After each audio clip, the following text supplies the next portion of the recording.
tem fé, a vida nunca tem fim, não tem fim. Olá, bons ventos, e ao som de Anjo com Rapa, uma das maiores bandas do Brasil e do planeta, eu, montanhista Fred Duclerc, mais uma vez, com muita fé e alegria, apresento o podcast Reset Humano, Montanha Escola, com o episódio número 69, ouvido em 32 países, com o tema A Voz da Montanha, com um convidado muito especial, Eliseu Frechou, que considero uma lenda do nosso montanismo. E também conversaremos com Jorge Afonso, do trekking Estilo de Vida, e uma conversa muito legal com quem? Com Marcela Montenegro, no momento Montanha Escola. As vozes ecoam sempre na montanha, nos chamando e nos atraindo para nos conectarmos com nossa essência. Sempre digo que, através deste chamado, evoluo como ser humano, me conectando no universo. E poderia dizer como o Rapa canta em algum lugar para relaxar, bem lá no alto. Eu vou pedir para os anjos cantarem por mim. Para quem tem fé, a vida nunca tem fim, não tem fim. Mas como definimos uma montanha? A maioria dos geólogos definem montanha como um acidente geográfico que se ergue pelo menos 300 metros acima. Uma cordilheira montanhosa é um conjunto ou cadeia de montanhas próximas uma das outras. E o impacto das montanhas em nosso habitat e na geopolítica? Bom, as montanhas, devido às suas características geográficas, delimitam fronteiras naturais entre países, como por exemplo na Cordilheira dos Andes ou a Concagua, que está exatamente no limite entre Chile e Argentina. E na sequência da Cordilheira dos Andes temos uma série de montanhas que cumprem o mesmo papel.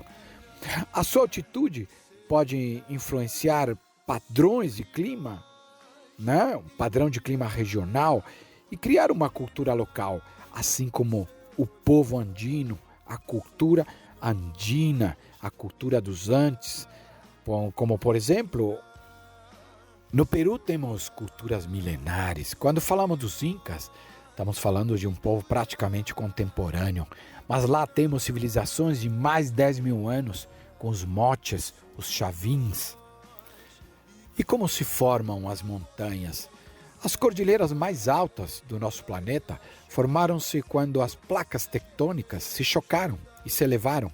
Os Himalaias, na Ásia, formaram-se na sequência de um desses choques. Para os geólogos, um desastre gigantesco que teve início há cerca de 55 milhões de anos. 30 montanhas das mais altas do mundo localizam-se nos Himalaias. O cume do Everest, conhecido por todos, com 8.850 metros de altitude, é o ponto mais elevado do planeta. Mas, medindo da base até o cume, a montanha mais elevada do planeta é o Mauna Kea, um vulcão extinto situado na ilha do Havaí, no Oceano Pacífico. Medido a partir da sua base, o Mauna Kea tem 10.203 metros, embora destes apenas 4.205 metros sejam acima do nível do mar. E aqui do lado, a nossa Cordilheira dos Andes. Ela é formada por um sistema contínuo de montanhas ao longo da costa ocidental da América do Sul, sendo a formação geológica desta datada no período terciário. A cordilheira possui aproximadamente 8.000 quilômetros de extensão. É a maior cadeia de montanhas do mundo em comprimento.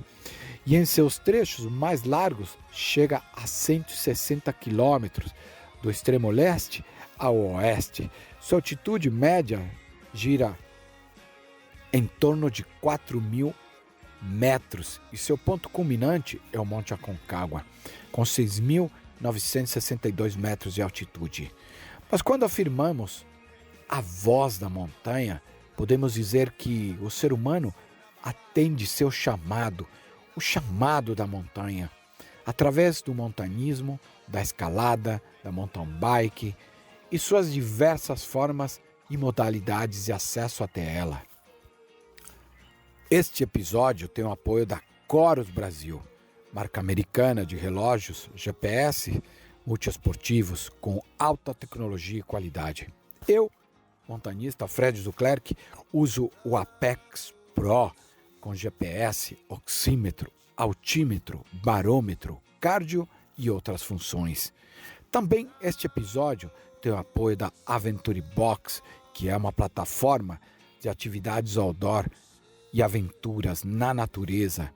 Baixe o aplicativo Aventure Box na Play Store ou Apple Store e siga o Reset Humano em nosso perfil por lá. Se inscreva no aventurebox.com.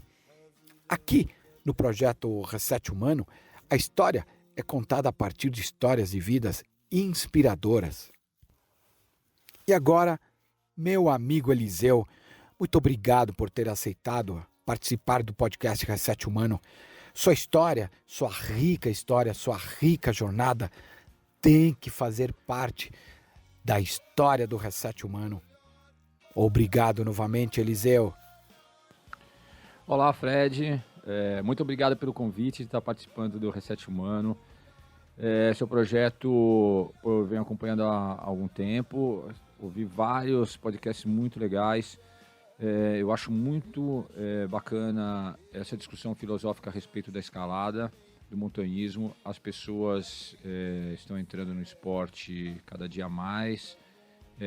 E é um esporte que, em qualquer das suas facetas, né, em qualquer uma das suas modalidades, ele interage de forma muito diferente de pessoa para pessoa.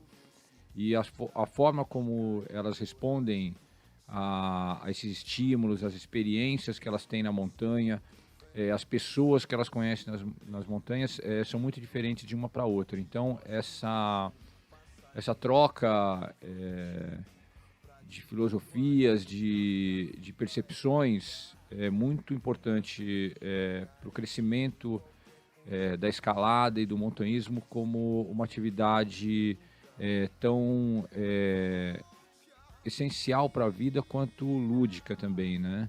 Então, eu fico muito contente de estar podendo aqui trocar essa ideia contigo. Muito obrigado pelo convite. Meu amigo, muito feliz de ter você aqui e, novamente, só pode dizer obrigado.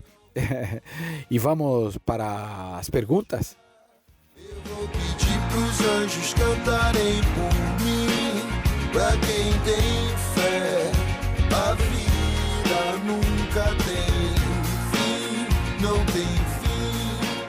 Em algum lugar pra relaxar, eu vou pedir pros anjos cantarem.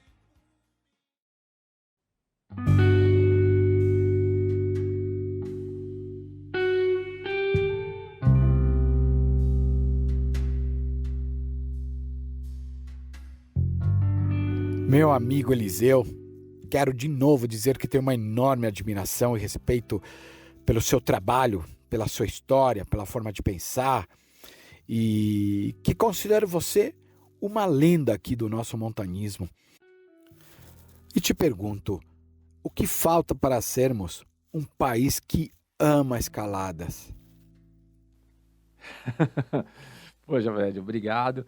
A admiração como companheiro de profissão é recíproca também. Também acompanho a sua carreira. Parabéns por tantos anos levando as pessoas à montanha, divulgando o esporte aqui no Brasil, nos ajudando a criar massa bem, vamos dizer, articulada, consciente de que nós precisamos preservar as montanhas, e para preservar a gente primeiro tem que gostar. Bom, daí, partindo para a sua pergunta, Fred, realmente é uma pergunta capciosa, né? Poxa, nós moramos num país, vivemos num país no qual existe muita dificuldade das pessoas praticamente sobreviverem, né? Não é um país que as pessoas têm tanta fartura e podem se dar o luxo de praticar esportes mais caros, mais que exigem viajar, que exigem um equipamento que você às vezes não encontra fabricação no país. Bom, acho que esse é um dos problemas, né? A questão dessa diferença econômica que a gente encontra na população brasileira. Talvez outra seja a questão do brasileiro entender o que são as montanhas mesmo, né? Enxergar as nossas montanhas como montanhas. Talvez a ideia que o brasileiro tenha de montanhas são só aquelas que são nevadas dos Alpes, do Himalaia e tal, coisas muito grandes. Então, essa geografia brasileira às vezes é um pouco marginalizada pelo próprio brasileiro. Então, tem isso e tem a questão de uma cultural, né? É uma questão de esportes que começaram há muitos anos na Europa e que vão passando de geração para geração, e que no Brasil a gente não teve não teve tempo ainda. A escalada é um esporte relativamente novo no Brasil.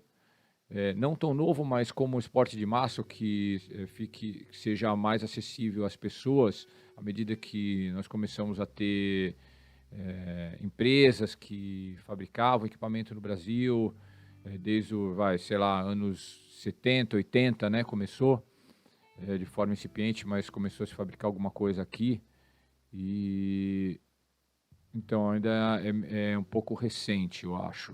Então foi isso que precisa dar um tempo para as coisas acontecerem. É lógico que à medida que as informações vão chegando às pessoas, né, em toda essa revolução tecnológica que a gente tem hoje, isso ajuda muito, né? As pessoas vão tendo mais informações sobre os esportes, vão tendo mais acessibilidade às técnicas, ao equipamento e tudo isso. Então, eu acho que é uma questão de tempo, mas é um trabalho também, né? Porque a gente tem que orientar de forma correta a forma como essas pessoas vão entrar no esporte e de forma que elas curtam e venham a amar as montanhas, o ambiente todo que a gente vive. Para mim, te ouvir nessa pergunta, para mim tem uma grande consideração pela sua especialidade, né? E te pergunto, qual é o real nível da escalada em rocha no Brasil? A geração do passado, a atual e a do futuro, Eliseu? Bom, Fred, eu acho que nós temos um bom nível, mas nós não temos um altíssimo nível. Isso é uma coisa que a gente tem que ser honesto o suficiente para aceitar. O altíssimo nível vem com muita gente escalando. A base dessa pirâmide tem que ser muito, muito maior do que a gente tem hoje no Brasil.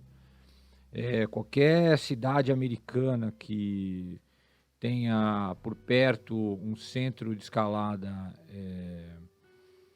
considerável vai ter mais escaladores do que tem no Brasil inteiro. Assim na Europa, entendeu? A indústria lá fora tem grande investimento no esporte, são muitas pessoas escalando, existem políticas públicas para as pessoas estarem indo para a montanha, para as crianças terem aula de escalada durante o ano letivo. Então, isso a gente não tem no Brasil, não é a nossa realidade, então nós temos que conviver com isso.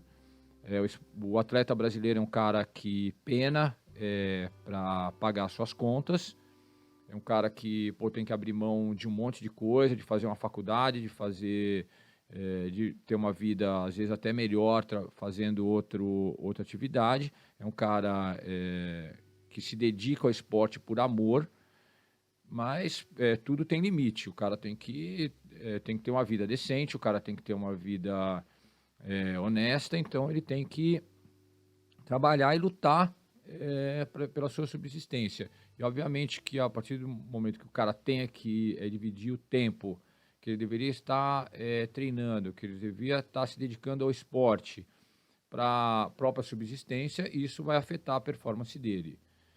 A gente tem um montanhismo bastante particular, e essa particularidade, é lógico que no passado era mais acentuada do que hoje. Nós somos um país que tem montanhas, mas são montanhas diferentes dos Alpes, do Himalaia, dos Andes, enfim. Nós temos esse montanhismo tropical.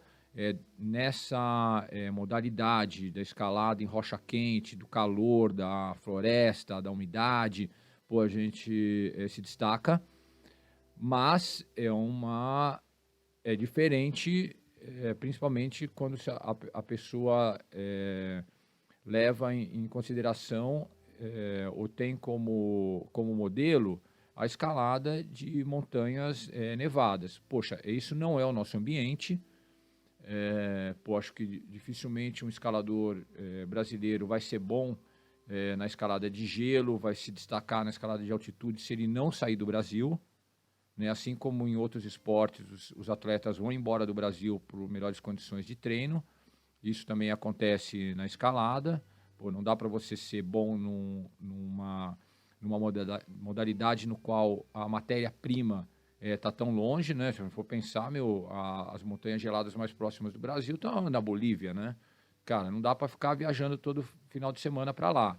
Então, você vai ter que, se resolver fazer isso, escalar montanhas nevadas, vai ter que mudar do Brasil. Assim como se também para escalada de competição, Cezinha Grosso, Bianca Castro, resolveram simplesmente sair daqui, porque a condição de treino no exterior é muito melhor. Existem ginásios próprios para treino, visando os campeonatos mundiais, as Olimpíadas, e é isso. É uma realidade que a gente tem que conviver. Nós não podemos tirar o mérito dos escaladores que estão brigando por isso de forma heróica, e elevando o nível da escalada no Brasil. Temos grandes nomes, mas ainda, infelizmente, a gente fica a desejar quando se fala de montanhismo e escalada internacional. Agora, a escalada é um esporte olímpico com 3 modalidades: Speed, Boulder e Lead. E ao que parece, não teremos atletas que conseguiram um índice para participar. Gostaria que você comentasse a respeito. De comentar, exatamente isso, Fred. Não dá para querer que em 2, 3 anos de investimento na escalada, a gente vai ter índice olímpico. Jamais, isso não vai acontecer. Existe, sim, uma vontade, os escaladores que estão envolvidos com a escalada de competição no Brasil são pessoas que se dedicam muito. A ABE é uma associação bastante atuante dentro desse segmento, mas ninguém consegue fazer milagre.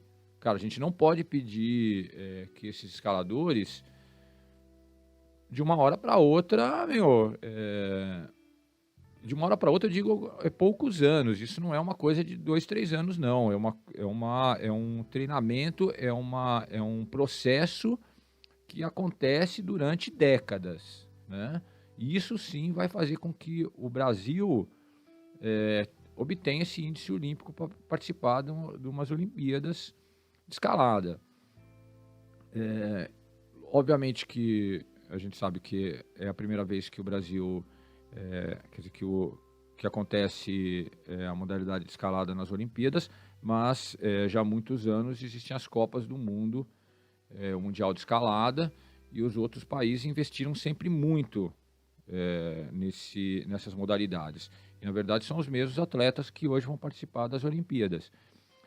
Então, a indústria do montanhismo, da escalada, nesses países tradicionais e que hoje estão tendo representantes nas Olimpíadas, né, investiram, isso, é o resultado desse investimento todo, do abraçar o esporte, abraçar o atleta, oferecer condição para ele de treinar tranquilo, sem ter preocupação com a sua subsistência e mostrar o resultado. É isso. Nós temos que começar, se a gente quer ver escaladores brasileiros nas Olimpíadas, nós temos que ajudar com que eles tenham condição, né? Que hoje haja um plantel, entendeu? Crianças aprendendo a escalar muito, muito cedo e depois essas crianças se destacando, das que se destacarem, das que se mostrarem realmente amantes da escalada, do treino, que tem esse potencial, esses têm que ter investimento para que a gente consiga no futuro ter atletas olímpicos na escalada. Devido à nossa audiência, nos países que nos ouvem, agora 32 países, e nesta audiência temos pessoas que amam a natureza e que talvez não tenham uma grande afinidade com a escalada ou não conhecem, né? E aí nada mais do que você para poder traduzir para nós quais as características importantes para quem quer iniciar na escalada em rocha e os equipamentos necessários. Bom, Fred, eu recebo muita gente para curso básico, né, que resolveu escalar. Bom, tem aquele briefing no início sempre do curso. Pô, por que você resolveu fazer um curso? O que te trouxe para a escalada, né? Bom, as respostas são as mais diferentes possíveis. Tem gente que vem porque estou em umas férias radicais, tem gente que vem porque foi num ginásio de escalada na cidade que ele mora e se interessou pela escalada indoor e resolveu de ir para a rocha. Às vezes já teve na rocha com amigos. Tá, esse é o cara que, em geral, tem a melhor resposta aos cursos. É um cara que já teve algum tipo de experiência com a escalada, às vezes indoor, às vezes em rocha, mas que é uma pessoa que já sabe mais ou menos o que quer, né? Bom, eu acho que a característica, quer dizer, o que é mais importante a pessoa ter atenção na hora que começa a escalar é procurar informação de boa qualidade. Isso pode ser um clube, pode ser um profissional da escalada, um instrutor de escalada, pode ser um amigo que tenha didática para ensinar, mas tem que aprender de forma no qual não tenha gap de aprendizado. Muita gente acaba tendo acidentes, acaba sofrendo algum tipo de machucado ou de experiência ruim mesmo, porque não se preparou, não teve a iniciação correta no esporte. Então, sabe, eu costumo dar como exemplo a pessoa que aprende a dirigir com o pai, com os amigos, né? O cara, a hora que chega no teste lá para tirar a carta dele, é o cara que vai bombar. Por quê? Porque ele tem um monte de gap de aprendizado. Ele faz, mas ele não sabe por que ele está fazendo. E é isso que dá chance para ter acidente, né? Com relação aos equipamentos, a mesma coisa. Não adianta você chegar numa loja, comprar um monte de coisa do que você não sabe como vai usar. Tá comprando porque viu alguém usando, porque assistiu um filme, porque o amigo falou que é legal e tal, mas, por que é, entendeu? Bacana. Por que isso é legal de eu comprar e não o outro? Então é importante a pessoa fazer o curso para ela aprender a usar os equipamentos, para ela saber as técnicas, saber o que ela tem que fazer quando perder um equipamento, quando ela se encontrar numa situação diferente do que ela sempre esteve com os amigos. Então, a busca por informação nem sempre é uma prática que as pessoas dão muita importância, né? O cara tem tá mais de olho em comprar o equipamento do que investir num curso, né? E daí ele vai comprar o equipamento e não vai saber usar o equipamento, ou de repente o equipamento vai até botar ele em risco, né? Por inabilidade de uso. Então, o que eu acho importantíssimo é que a pessoa procure um curso, quer seja um profissional, quer seja um clube de escalada, existem vários clubes que dão curso, ou que seja, pode ser um amigo, mas amigo que realmente escale, que tenha todas as técnicas atualizadas e que não só leve a pessoa para escalar, mas, um curso, ensinar, demanda tempo e demanda uma didática particular. Não adianta, vamos lá escalar e no meio do caminho eu te ensino. Não.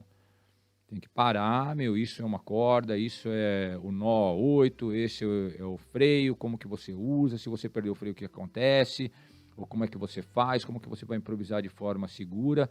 Tudo isso o amigo teria que estar ensinando, ou então é melhor que a pessoa invista num curso. Frechou, Eliseu Frechou. Para que a vida precisa de você, meu amigo? E por que você precisa da vida? Bom, Fred, eu não sou ateu, mas eu não pratico nenhum tipo de religião. Também não sou muito ligado em nenhuma filosofia muito profunda em relação à vida e o que nos trouxe aqui e tudo mais, né? Bom, mas eu acredito sim que a gente tenha que aproveitar a vida da melhor forma possível. Nós estamos aqui para usar a nossa vida da melhor forma possível, mas principalmente também usá-la de uma forma a retribuir para as outras pessoas, para o meio ambiente, para o lugar onde a gente vive, o melhor que a gente tem de nós. Isso, então, é uma coisa que na montanha também se reflete na minha forma de ver a escalada e o montanhismo. Eu sou uma pessoa que eu só tenho que agradecer da escalada.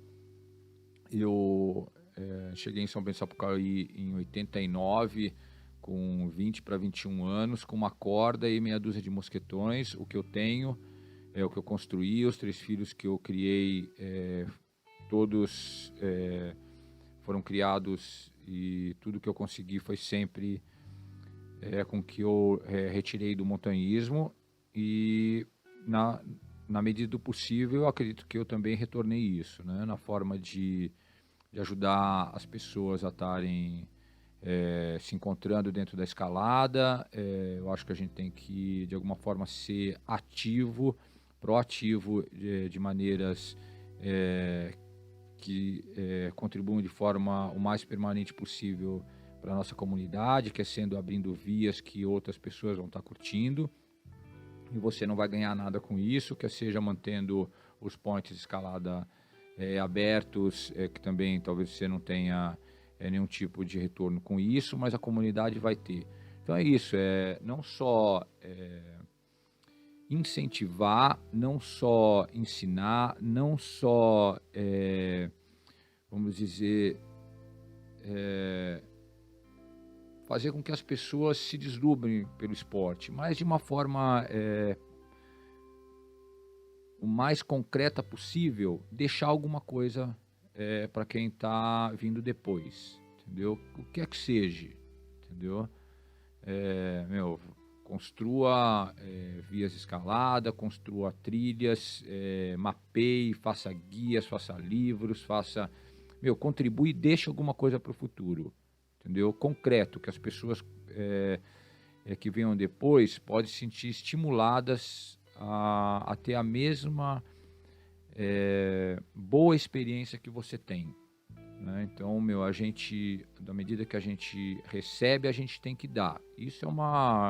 Essa é uma lei do universo aí que funciona muito bem, né? Se você só fica retirando, uma hora você vai deixar de ganhar. Então tem que retornar e, isso é muito legal. Você depois até se sente bastante retribuído com isso tudo, né? Eu acho que é por aí. Todos, pelo menos a maioria, quem acompanha o meu trabalho, sabe que nasci no Chile e moro no Brasil, país que amo eternamente. Me considero um brasileiro chileno. Tanto é que eu vou lá para o Chile, eles me chamam de brasileiro, porque meu sotaque já é forte. E quando venho para cá e fico muito tempo fora do Brasil, o pessoal aqui até me fala, pô, você tem um sotaque, hein? Bom, mas vamos à pergunta. Sei que o Chile reúne algumas das vias especiais de escalada em rocha, como por exemplo o Valle de los Condores, um dos melhores lugares de escaladas do mundo. E atualmente com pouco mais de 450 vias, mas com potencial para pelo menos 3 vezes esta quantidade. Valle de los Condores vem caminhando para consolidar-se como um local de escalada esportiva, com o maior número de vias e conquistas no continente sul-americano. Segundo o portal blogdescalada.com, dos meus amigos Luciano, o Lúcio Fernandes e a Natália. E sei que você esteve num lugar fantástico, lá.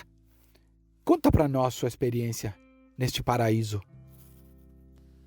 Bom, o Vale dos Condores é um lugar que, dificilmente, se você ver alguma foto, você não vai querer escalar lá. Se você for escalador, você vai querer escalar no Vale dos Condores. É uma região muito, muito bonita.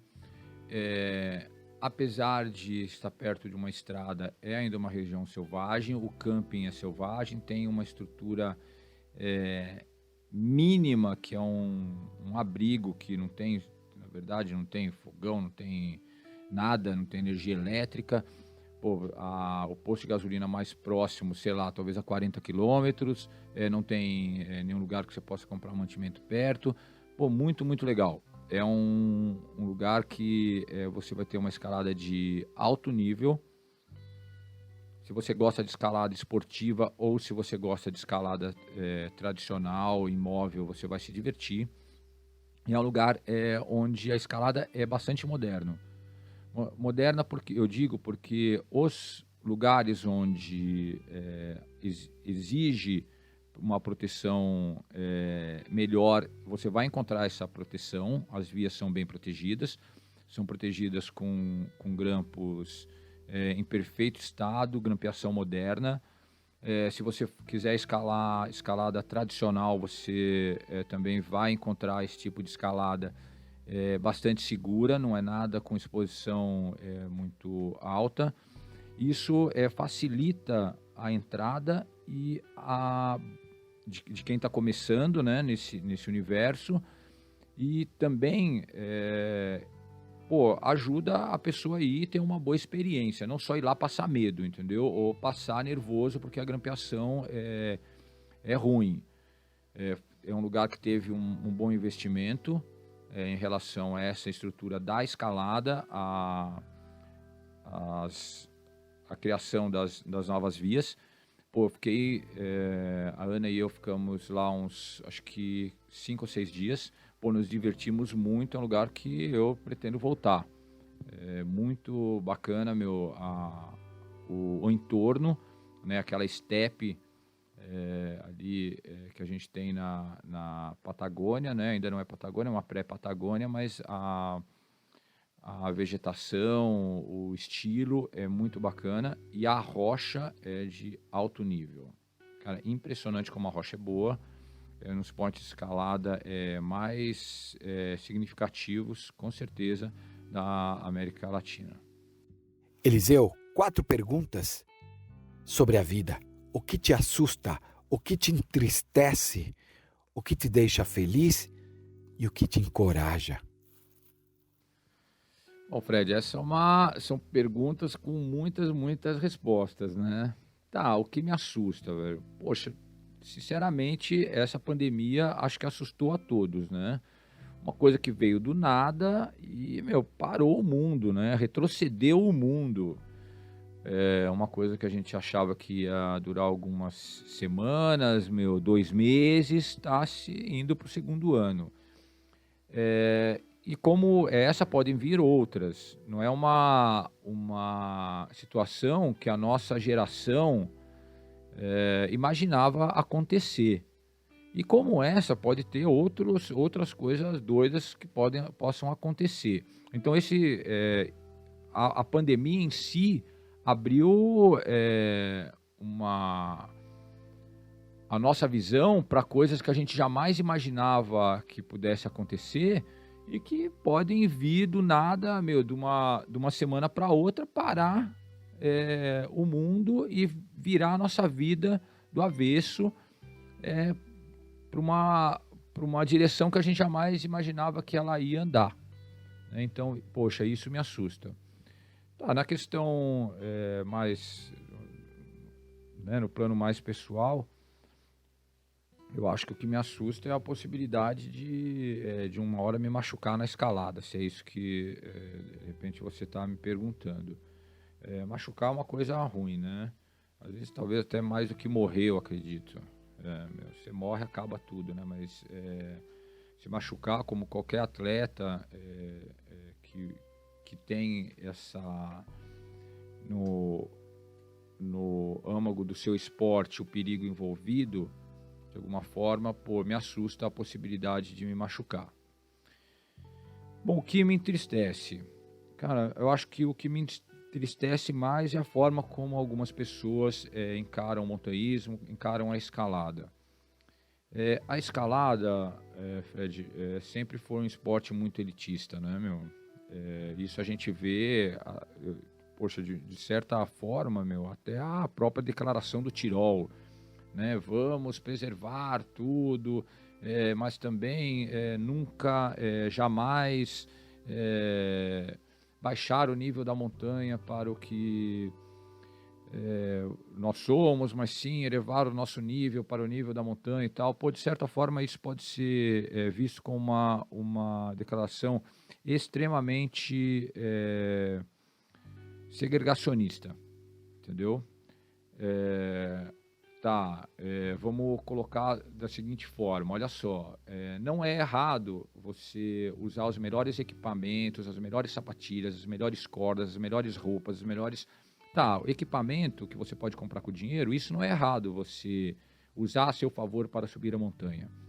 Mas se você facilita a subida de pessoas que não têm esse tipo de equipamento, isso é errado. De forma, assim, se você fizer uma via ferrata numa montanha, isso é errado. Por que isso é errado? Por que os escaladores têm o privilégio de chegar no alto de uma montanha usando 20 vias diferentes e não se pode ter uma via ferrata apenas para que as pessoas, digamos assim, comuns, também tenham o mesmo privilégio de estar subindo a montanha? Né? E isso na nossa comunidade é visto como pecado capital. Como assim você vai querer turistificar as montanhas e levar um monte de gente lá para dentro, né? Então, poxa, isso é bem ruim, isso me entristece. Isso me entristece, me deixa bastante incomodado com a forma como os escaladores veem a escalada. E o montanhismo e essa, né, não é um pensamento que a gente tem hoje, deveria ter hoje, em 2021, sabe? Fred, é uma coisa que a gente deveria ter abandonado já, querendo incluir as pessoas, querendo trazer elas para a montanha e ajudar, né? Passa também por toda essa história que a gente acabou de conversar, né? De por que a gente não tem um montanhismo tão representativo no Brasil. Cara, essa discussão que a gente tem hoje no Brasil de se pode ou não fazer vias ferratas, ou se pode ou não facilitar o acesso das pessoas nas montanhas, e que muita gente vê como turismo, entendeu? Cara, não é só turismo, essas pessoas podem ser esportistas. Talvez não sejam turistas, talvez, ou se são turistas hoje, podem, no futuro, serem esportistas. Essa discussão não se tem na Europa, essa discussão não se tem nos Estados Unidos. A gente tem via ferrata no Half Dome, nós temos livros e livros de vias ferratas na Europa, mas, de novo, essa é apenas uma faceta aí do problema, né? E da forma como a gente tem que repensar a escalada no Brasil, se a gente quer que o esporte cresça, se a gente quer que os equipamentos cheguem aqui a preço bom, se a gente quer que as pessoas consigam viver da escalada de uma forma legal, entendeu? Não só sobreviver, mas é uma forma que a gente tem que repensar. Que na Europa e nos Estados Unidos já está há anos ultrapassado, né, Isso aí é certeza. Nós temos que facilitar as pessoas a irem à montanha. Elas só vão gostar, elas só vão investir, elas só vão curtir, elas só vão cuidar se elas conhecerem, né? E não pode ficar com medo, como eu digo, não pode ficar com medo de chegar no topo da montanha e encontrar o filho da empregada lá em cima. Eu acho que muita gente não gosta disso, sabe? E acaba criando empecilhos na forma de um discurso extremamente preservacionista, a montanha como uma coisa muito, muito sagrada e que ninguém pode tocar a não ser ele, e com isso conseguindo espantar os outros do esporte. Isso, na verdade, para mim é lastimável. O que me deixa feliz? Cara, me deixa feliz gastar um dia com a minha esposa, com meus amigos na montanha. Um dia vadiando, sabe? Sem nada para fazer. E me deixa feliz ver as pessoas começando a escalar, me deixa feliz ver famílias indo para a montanha, me deixa feliz olhar para trás e ver que a gente está deixando algo de bom para as próximas gerações. O que me encoraja, Fred, eu acho que o que me encoraja é uma sensação de que esse esporte tem desafios em todas as épocas da sua vida. E o que me encoraja é isso, de achar que nunca vai ser um esporte chato. Conforme eu for envelhecendo, conforme eu vou fazendo coisas novas, eu vou estar sempre sendo desafiado a fazer outras mais bacanas ainda e diferentes. É isso que me encoraja a estar escalando, estar indo para a montanha, e é o que vai me manter nesse esporte para sempre. Curioso para ver a tua resposta nesta pergunta, que também já fiz para o Guilherme Cavallari, recentemente, num dos bate-papos, né, no episódio Pedalando Montanhas. Queria te perguntar se nosso montanismo é verde mesmo. Eu acho que sim, Fred. O nosso montanhismo é verde. Não existe atividade zero impacto, né? Mas existe consciência das pessoas que praticam o montanhismo de deixar o menos traço para trás possível, ajudar na medida que também for possível. Então, eu acho que sim, existe uma consciência mínima, principalmente do praticante que teve uma boa educação em relação à escalada, em relação ao montanhismo. Existe sim, mas como, de novo, não existe atividade zero impacto. Isso é, balela, né? Eu acho que nós sim estamos caminhando de uma forma a ter cada vez menos impacto. Não, talvez sejam práticas que não, à medida que a gente vai aprendendo, né? Vou te dar um exemplo. Antigamente, lá na subida do Pico Paraná, em alguns trechos de rampas de rochosas, havia umas correntes. As pessoas pegavam na corrente e subiam aquele trecho ali pela rocha. Só que com o tempo, aquelas correntes iam para um lado e para o outro e deixava aquela marca horrorosa na pedra, né? Onde elas iam arrastando. E daí alguém falou, não, então vamos tirar as correntes. Tiraram as correntes. Bom, as pessoas começaram a andar pelo lado, pela vegetação, causando erosão. Até que alguém chegou e falou, vamos colocar uma escada aqui. Ok, nossa, mas a escada, negócio feio e tal. Cara, a escada era a forma melhor de evitar a erosão e de evitar aquelas marcas horrorosas que ficavam das correntes. Tá, só para citar uma das práticas que com o tempo a gente vai aprendendo que talvez o feio não seja tão feio, ou que a gente acha que seja algum tipo de poluição, na verdade está nos ajudando a preservar o lugar. Então é isso, a gente está aprendendo sim a ter um montanhismo o mais verde possível, o mais que preserve o máximo possível o nosso ambiente nesses lugares. E isso passa por educação, e isso passa por algumas ações de mínimo impacto, que às vezes não sejam o que a gente esteja acostumado a ver.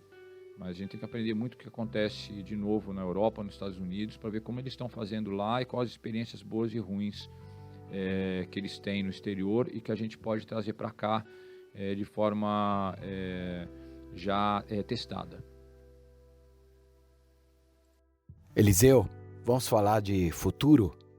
Como você vê o futuro do nosso montanismo, do montanismo brasileiro? Pô, Fred, eu vejo muito promissor esse nosso futuro, né? As Olimpíadas estão chamando atenção para a escalada, que consequentemente vai chamar atenção para o montanhismo. A Confederação Brasileira de Montanhismo e Escalada faz um excelente serviço, nos representa muito bem, e nós estamos tendo avanços em diversas áreas. Avanços e também representatividade em temas que eram controversos, que poderiam estar nos atrapalhando de alguma forma, principalmente na questão ambiental e Brasília e tudo mais, né, são, assim como a Associação Brasileira de Escalada Esportiva, também bastante representativa na escalada de competição. E basta ver a quantidade de ginásios que estão aparecendo no Brasil, pessoas trabalhando com a escalada, com o montanhismo. Eu vejo de forma bastante promissora. Acho bacana, é um caminho que a gente vem trilhando há tempo. Precisa de mais investimento, precisa de mais educação, precisa de um monte de coisa. Ok, nós estamos num país que precisa de infraestrutura, né? Então é difícil também a gente exigir mais do que a gente sabe que é possível. Mas eu vejo o nosso futuro bastante promissor. As coisas vão mudando, né? Também tem isso. Às vezes a forma como as coisas vão acontecendo não são ao que a gente costumava ver acontecer. Mas eu acho que está bem legal. Eu sinto uma movimentação, são ondas que vão e assim o crescimento não é retilíneo, né? Ele é em ondas, mas ele está crescendo sim. Cada vez mais gente praticando, cada vez mais gente indo para a montanha. Existem fenômenos de grandes marcas, grandes lojas vindo para o Brasil, e isso vai nos ajudar. Eliseu, tem um sonho que é levar o montanismo para as escolas.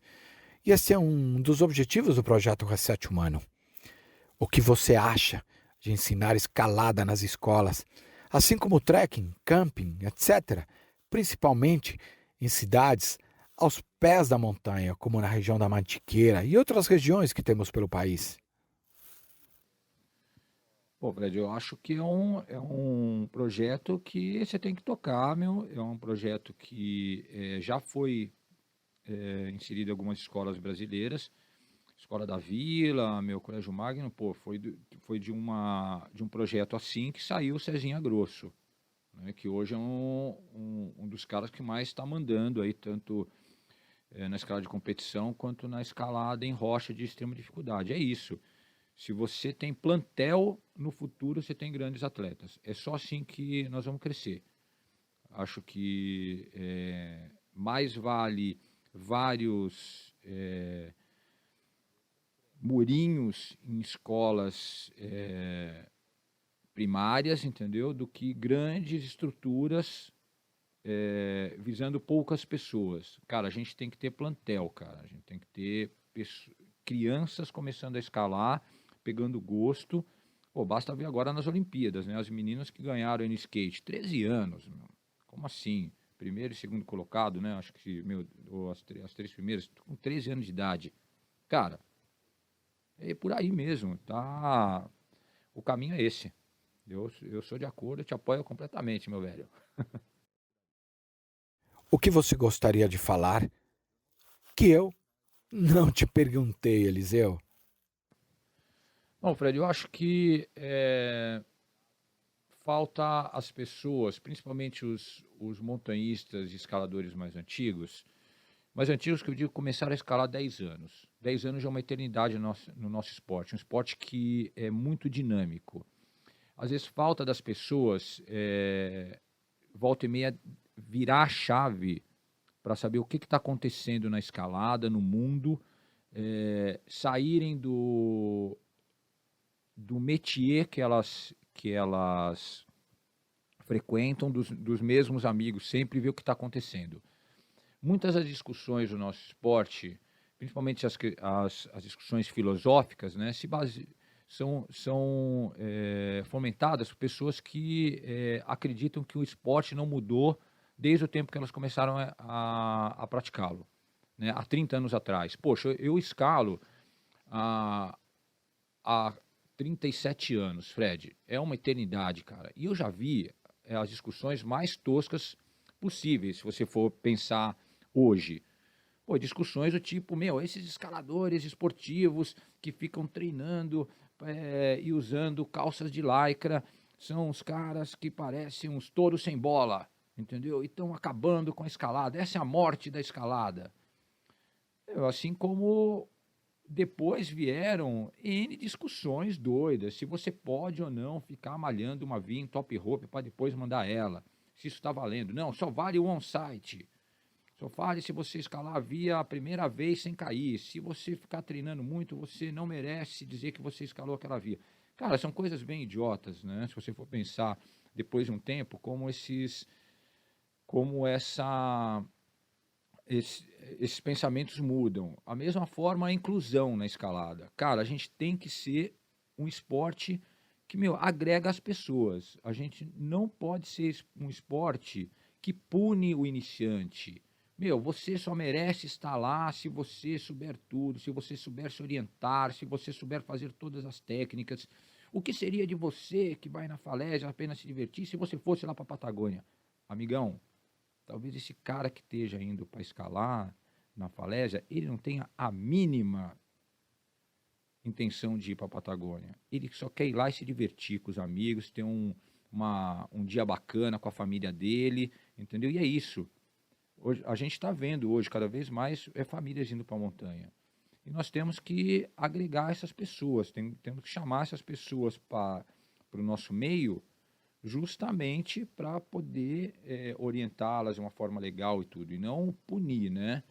Dificultar, não, você tem que fazer tudo, entendeu? Com proteção escassa, porque isso vai melhorar o seu psicológico. O esporte é um esporte completo, no qual você só tem direito de praticar se você tiver culhão para isso. Cara, não, mano. As pessoas estão mudando. O esporte está mudando. Nós queremos trazer que as pessoas para um esporte seguro. Depois, se elas vão fazer a modalidade que for no futuro, é uma escolha delas. Mas a gente que está aqui há muito tempo e que quer que o esporte cresça de maneira consciente, de maneira bacana, nós temos que propiciar a quem está iniciando uma forma de iniciar de forma segura, de uma forma inclusiva, sabe? É isso. Qual legado quer deixar antes da sua partida na jornada da vida ou na escalada da vida? Bom, Fred, eu acho, as pessoas me perguntam, né? Poxa, você tem um legado aí das vias que você fez, que você incentivou as pessoas, que você motivou. Bom, Fred, sabe o que eu acho? Eu fiz isso por mim, entendeu? Eu queria fazer essas escaladas, eu queria puxar o limite. Eu acreditava que se os gringos faziam, a gente podia fazer também. E que esse era o nosso jogo, de escalar no deserto no verão, e que era o nosso jogo ir com uma expedição pequena para o Monte Roraima e conseguir fazer uma via lá. Mas antes de pensar em legado, eu pensei no que eu queria fazer para mim. Isso é uma coisa que me incomodava, que me desafiava, e por isso eu quis fazer. Eu acredito que o meu legado não seja esse. O meu legado é deixar muitas vias legais para as pessoas se divertirem, poderem evoluir, e é isso, quase 300 vias abertas aqui na nossa região, talvez 3.000 alunos formados em todo esse tempo. Acho que esse é o legado, né? Ensinar de maneira legal, deixar alguma coisa para o futuro concreto, não só motivacional, sabe, mas concreto. Vai lá e escala essas vias, ajudar que a coisa cresça de maneira sadia, né? Mostrar o exemplo, né? E deixar o exemplo as pessoas irem, que seja alguma coisa palpável.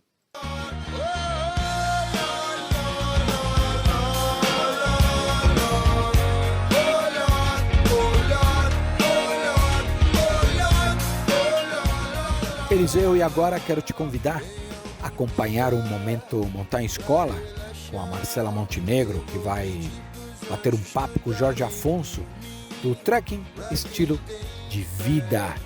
Marcela, por onde você anda nesse Brasil lindo? Fala, Fred, tudo bem?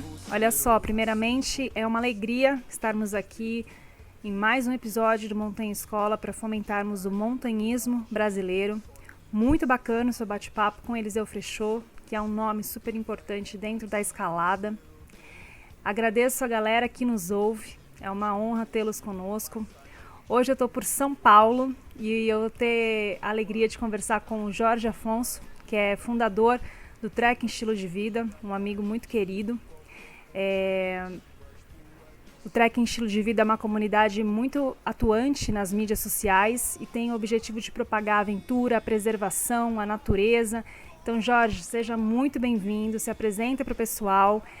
Conta pra gente como e por que o Trekking Estilo de Vida nasceu, quais são os valores, a missão e o propósito que norteia a comunidade, e deixa as mídias sociais pra galera acompanhar. Fala galera, tudo bem? Aqui é o Jorge Afonso, neto do Aurelino Francisco e dona Cecília Pereira, filho do Wilson Roberto e da dona Silvia Helena. Sou oriundo aqui de São Paulo, capital, residente aqui no Brasil.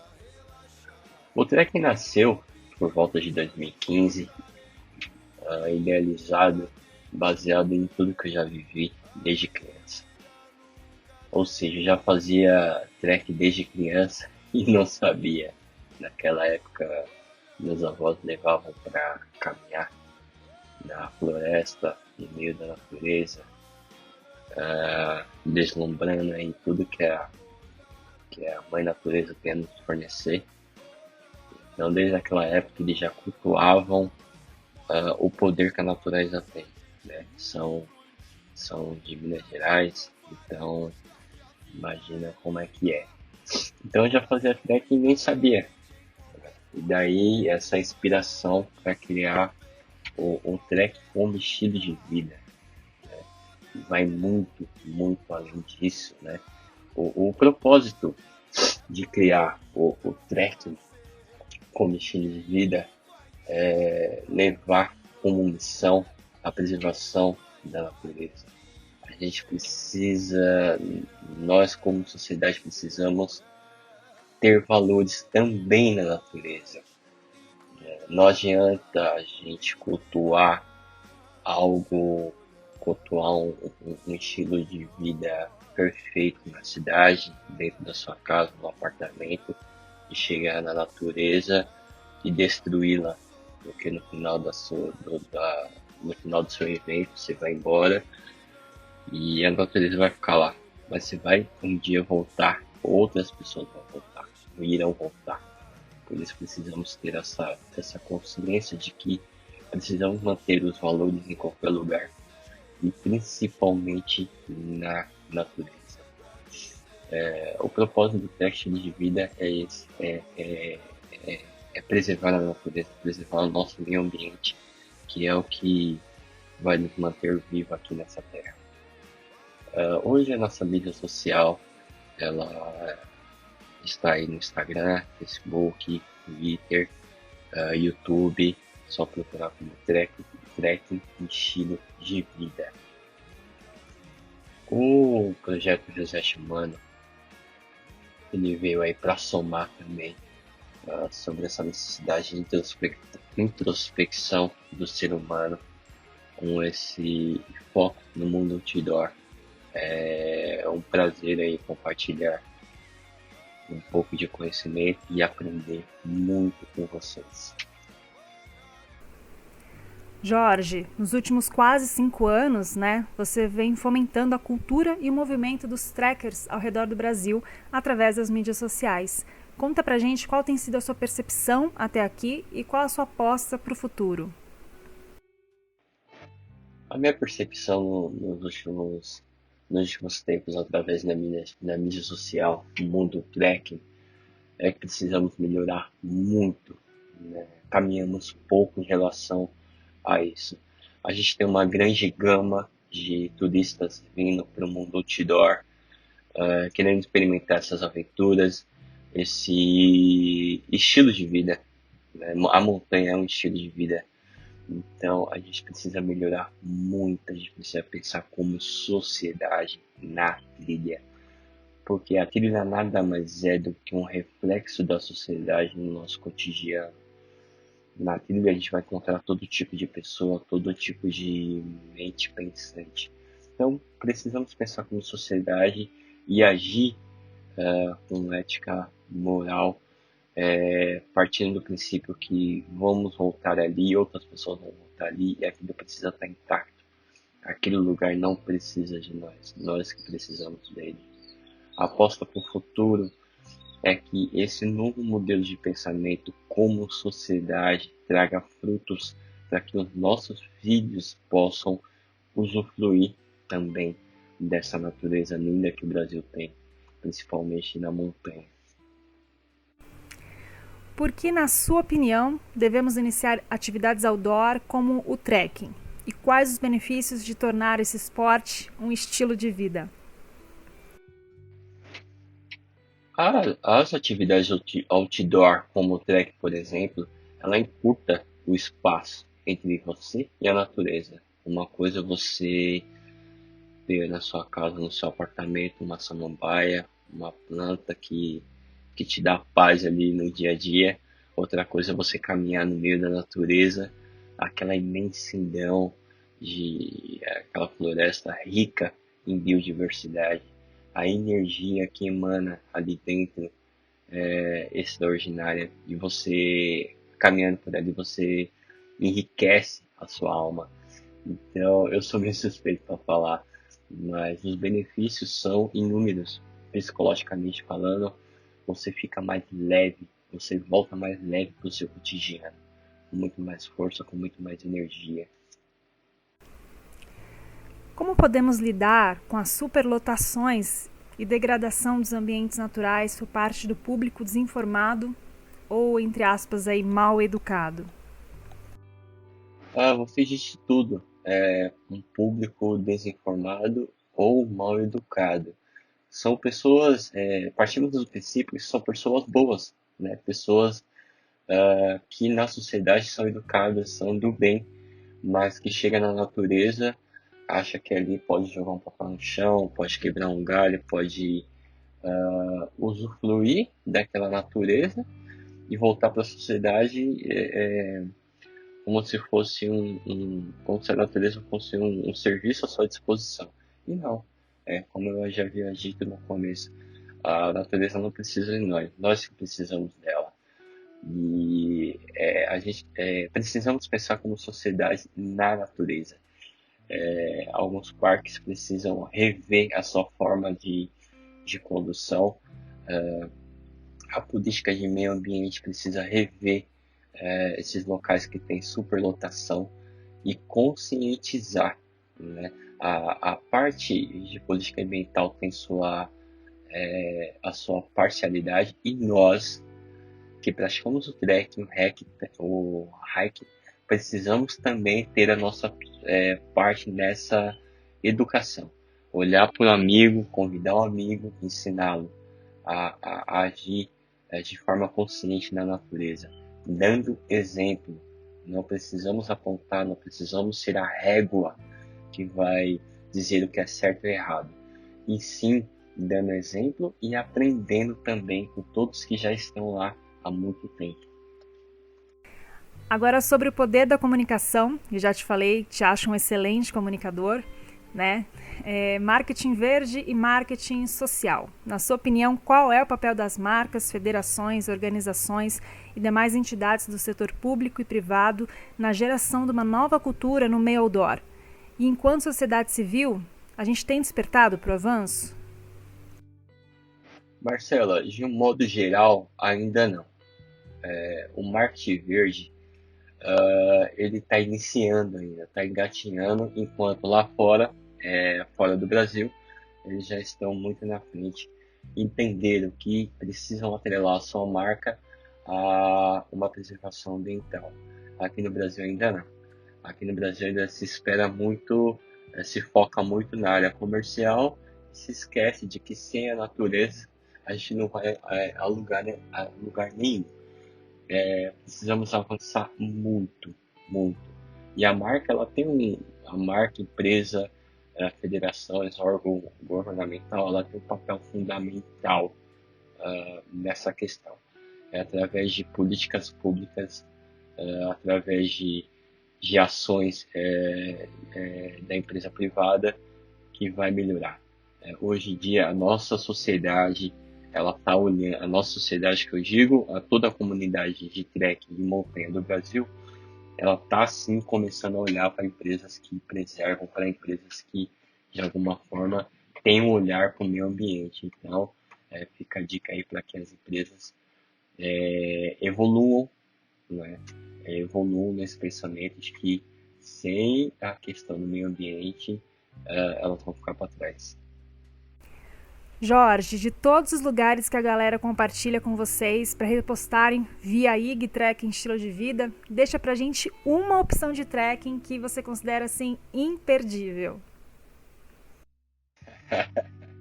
Um trekking imperdível? Uau, é difícil. Ainda mais se tratando de Brasil, com uma imensidão, com lugares incríveis. São lugares extraordinários. Fica difícil eu citar. Já visitei alguns lugares no Brasil e são extraordinários. Eu acho que um trekking imperdível é o próximo trekking que você vai fazer. A próxima trilha que você vai fazer é uma trilha imperdível. A pessoa que sai da sua zona de conforto ali no final de semana, de madrugada, para poder fazer uma trilha, ela é uma pessoa corajosa. É uma pessoa que saiu da zona de conforto, levantou cedo e foi viver. Então, esse é um trek imperdível.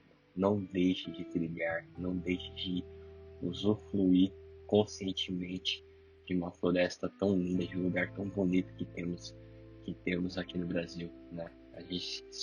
Nós, como brasileiros, somos privilegiados. E quais as principais dicas simples e práticas você nos dá para que a gente gere aí um mínimo impacto durante nossas experiências na natureza? Uma das dicas simples para causar o mínimo impacto aí durante a sua experiência na natureza é o uso do SheetTube, por exemplo, você carregar, trazer de volta tudo que você levou, né? Plástico, restos de comida, não jogar cascas de banana, maçã, restos de frutas que as pessoas acham que tá ajudando ali o meio ambiente que elas foram visitar. Não, isso impacta naquela biodiversidade específica que você tá, né? Naquele lugar, você tem que trazer, é importantíssimo. E uma outra dica é eliminar, por exemplo, plásticos. Eu uso muito uma caneca esmaltada, que eu cheguei a personalizar, que é muito boa também, e você vai usar para o resto da vida. Então fica aí como dica também, uma caneca esmaltada e não copo plástico, né? Cada pessoa em média aí na vida produz quase 6 mil, utiliza, né, quase 6 mil copos descartáveis. E você, com uma caneca, você vai usar pro resto da vida. Fica uma dica aí, tá? Alguma frase, música ou filme em especial te inspirou a iniciar nos esportes de aventura? Olha, frase, música ou filme especial. Frase tem várias, né? Como meu avô dizia quando a gente caminhava pela natureza, mas eu vou no exemplo. Eu acho que as ações dele, as atitudes dele, quando a gente caminhava pela natureza, eu ficava olhando, era o que me inspirava. Então, eu acho que as atitudes dele me inspiravam.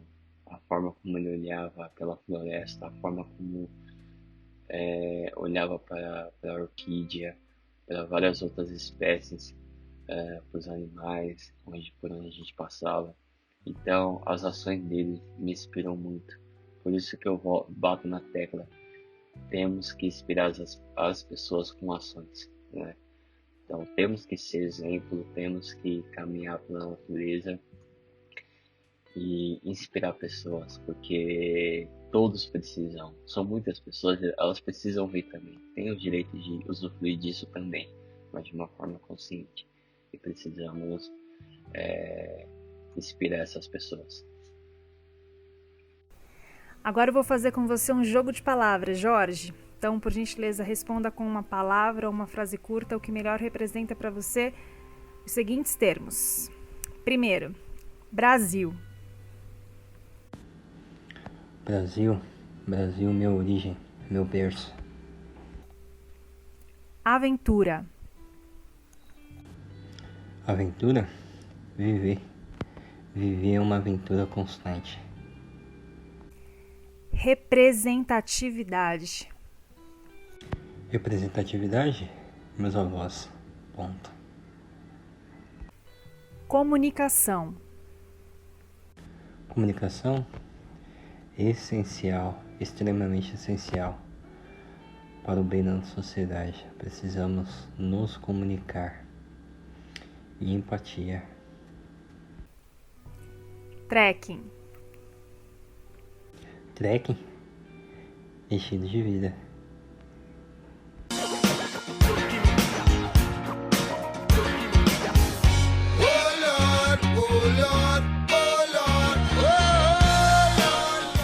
Jorge, muitíssimo obrigada mesmo pela sua participação e por tudo que você agregou para nós aí com sua visão de mundo. Parabéns de verdade por todo o seu trabalho, engajamento através do Trekking Estilo de Vida. Bons ventos para você e para toda a galera, e eu me incluo nisso porque me sinto parte da família Trekking Estilo de Vida. E é isso aí, nos vemos nas trilhas. Fred, agora é com você. Até a próxima e um abraço aí para todos os resets. Marcela, que papo bacana, sempre trazendo uma excelente conversa e diversas formas de pensamento de grupos de trekkings, né, por esse Brasil, e agora com o Jorge Afonso do Trekking Estilo de Vida, né? Espero em breve encontrá-los ambos. Você, Marcela, com certeza. E o Jorge, também te encontrar na montanha, meu amigo. Um forte abraço, bons ventos. E agora retomando com você, Eliseu, queria saber qual a mensagem que você gostaria de deixar aos nossos ouvintes espalhados aí pelo nosso planeta que ouvem o podcast Reset Humano, Montanha Escola. Bom, Fred, eu acho que a mensagem que eu gostaria de deixar para as pessoas que estão ouvindo esse podcast é que elas, à medida que vão para a montanha, levem outras pessoas, que elas divulguem práticas inclusivas desse esporte. Se o esporte realmente faz bem para elas, que elas compartilhem isso com outros, que elas divulguem, que elas levem os amigos, que elas levem a família, entendam que cada um vai procurar o montanhismo, a escalada, a caminhada, o que é que seja, né?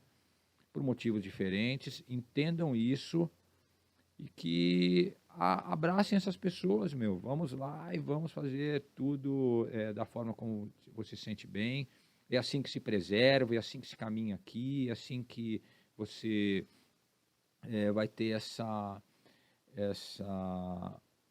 boa reciprocidade com o meio e com as pessoas. E é isso. Eu acho que a gente tem que brigar hoje a palavra inclusão, né?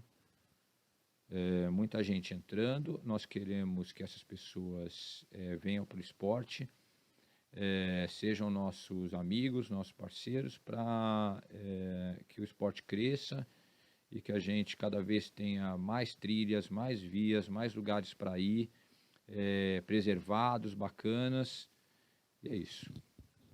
Fred, muito obrigado pelo bate-papo, foi um prazer, meu velho, um grande abraço. Sobre nós e cuidar, inclinar seu olhar. Sobre nós e cuidar, inclinar seu olhar. Sobre nós e cuidar. Eliseu, muito obrigado, gosto demais de te ouvir. Lembro de um encontro que tivemos na última edição da Adventure Fair, inclusive num evento da Deuter, né, onde fazemos parte do mesmo time e conversamos rápido, mas foi muito legal e sempre é muito bom ter você por perto. Então, novamente, muito obrigado por fazer parte da história do podcast Reset Humano. E vocês que estão me ouvindo, sigam o Eliseu, né? Talvez a maioria já até siga e conheça muito bem o seu trabalho. Uma pessoa fantástica.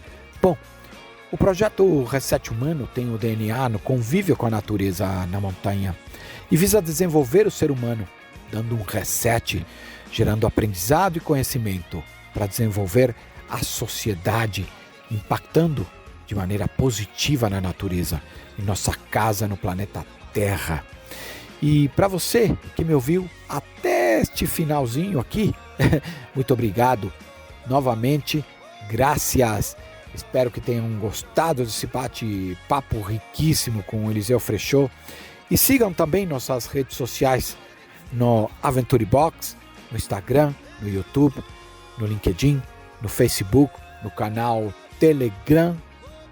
E lembrando, se você quiser receber o último episódio sempre, mande uma mensagem para o WhatsApp +55 11 98 165 0990 com a palavra podcast, que enviaremos sempre o último episódio. Muito obrigado, uma excelente semana, bons ventos.